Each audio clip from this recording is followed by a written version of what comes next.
Good morning, Year 3. Welcome to the last reading comprehension lesson of the week. The ally for the lesson today is to answer a variety of comprehension questions. Before we start, just remember you do need a pencil or a pen and a paper. And lastly, use the pause button whenever you need to.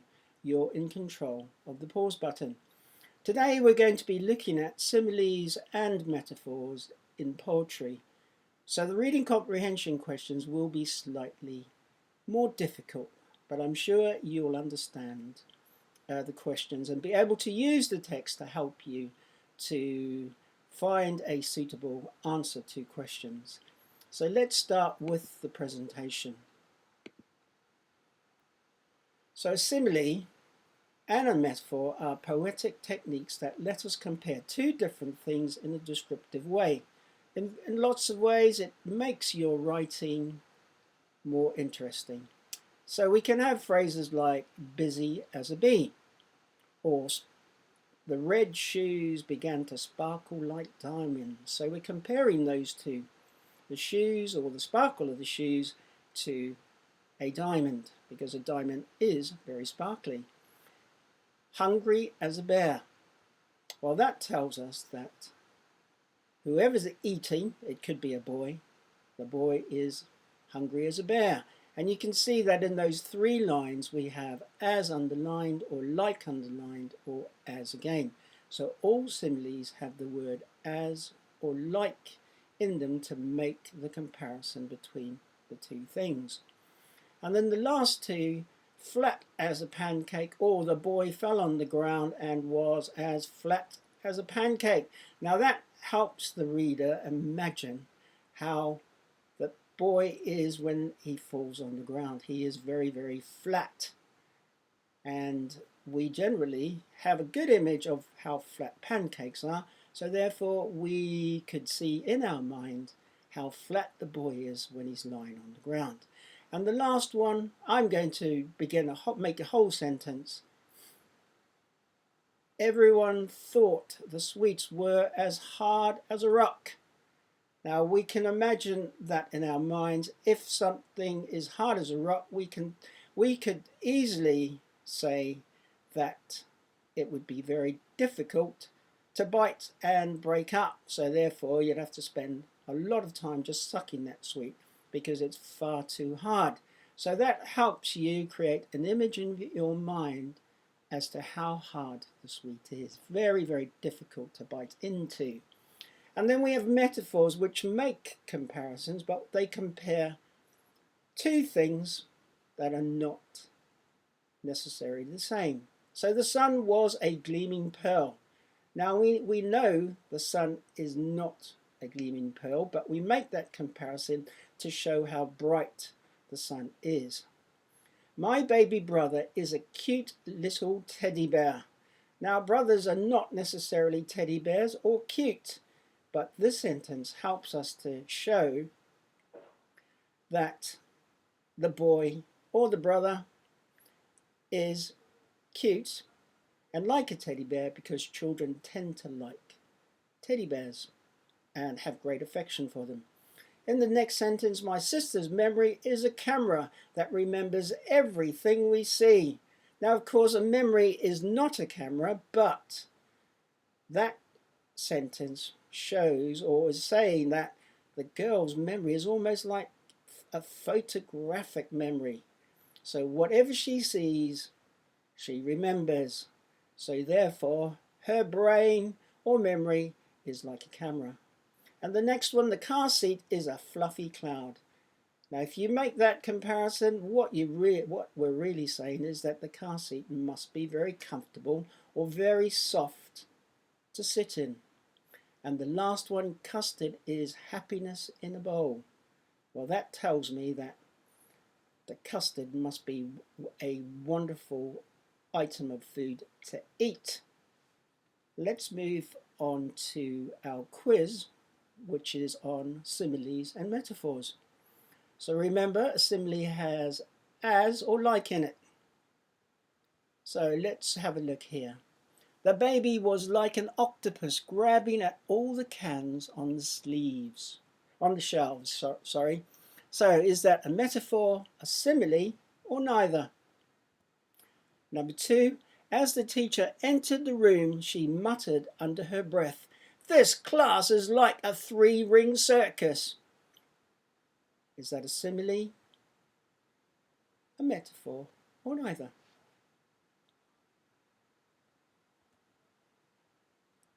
The pillowcase was a cloud when I put my head on it after a long day. So is there a metaphor, a simile in that sentence, or neither? Number 4, I feel like a limp dish rag. Does that sentence have a simile, a metaphor, or neither? Number 5, those girls are like 2 peas in a pod. Metaphor, simile, or neither? The giant steps were thunder as he ran toward Jack.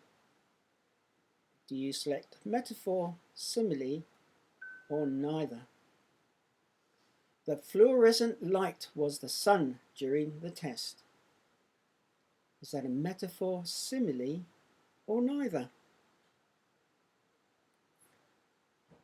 Right, how do you think you did on that test? So let's move to our poem of the day. So today, the title of the poem is Dragonfly Out in the Sun by David Windle. So I'm going to read through this poem quickly. I'm going to look at the punctuation before I read, because that will control how I read the poem. I am a dragonfly and I live on the breeze, between the reeds and rushes and the sun's soft fingers. I am a dragonfly and my wings are like water, or as sharp as 2 swords cutting the air into pieces. I am a dragonfly and my eyes are like glass, as round as the moon they see all that pass. So let's look at the questions. Did you recognize any metaphors or similes in those 3 verses? Now there are 2 other verses after this, but we're just going to work on these 3 verses first. So let's look at question number 1. When you first look at this poem, which word stands out? So you need to look carefully. If you look at it, was there a word that stood out very clearly to you? Number 2, does the title of the poem help the reader in any way? Now the title is Dragonfly Out in the Sun. Before you read the poem, would that help you in any way to think about what is in the poem? Or the character in the poem even. Number 3, where does the dragonfly live? So we talked about this, keywords. Dragonfly is a key word. Live is a key word. So if you find those words together or in the same verse, it will be helpful for locating the information that you need. Number 4, whose point of view is this poem written from?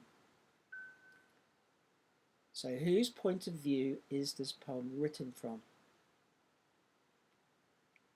Is it the poet or is it someone else?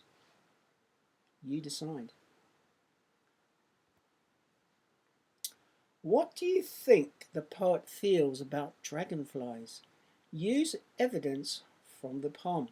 Now, why would the poet write about dragonflies?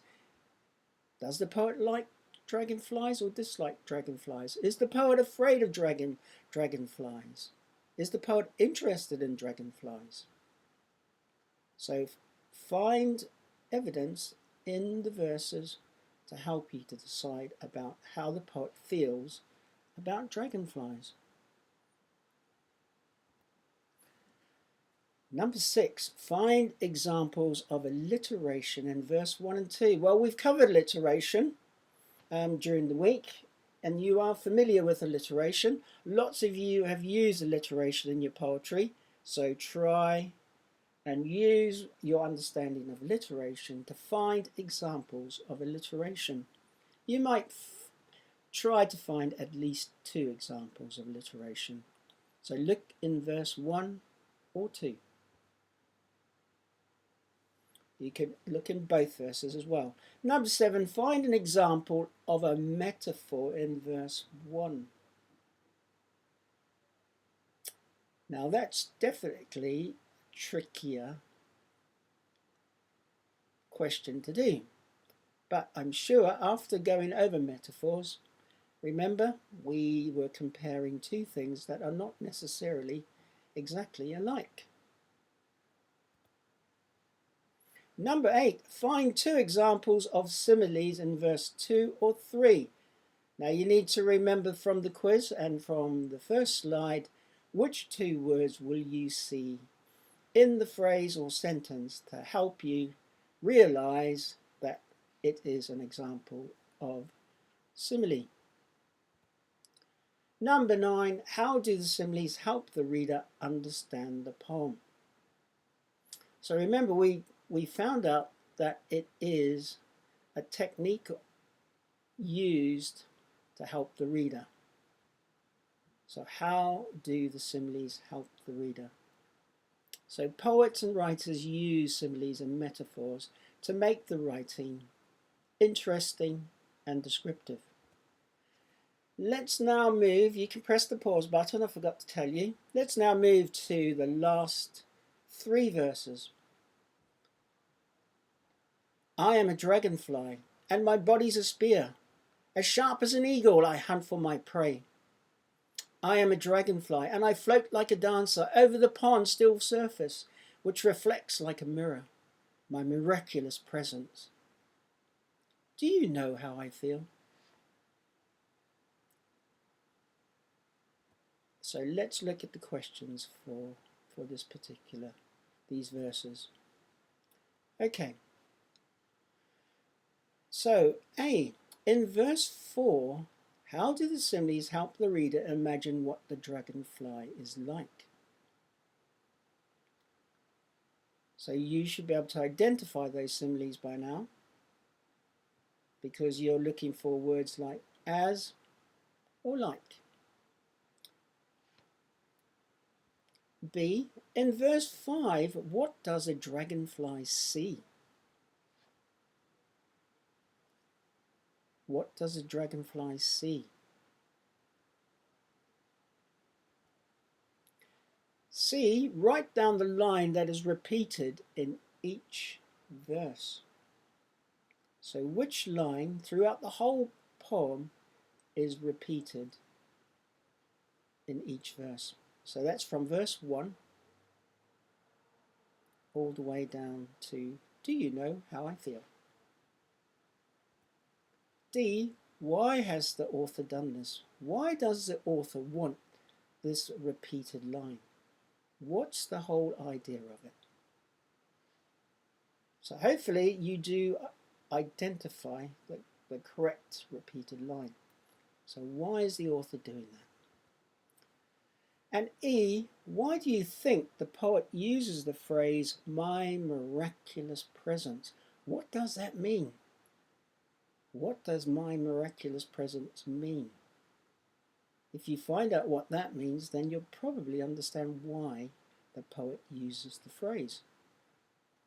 What's the dragonfly think about itself, essentially? Right, F. The last line of the poem ends with, do you know how I feel? In your own words, write down how the dragonfly feels. So use verse 4 and 5 to help you if you are unsure. So how do you think the dragonfly feels about itself? There's lots of information there that tells you about how the dragonfly feels.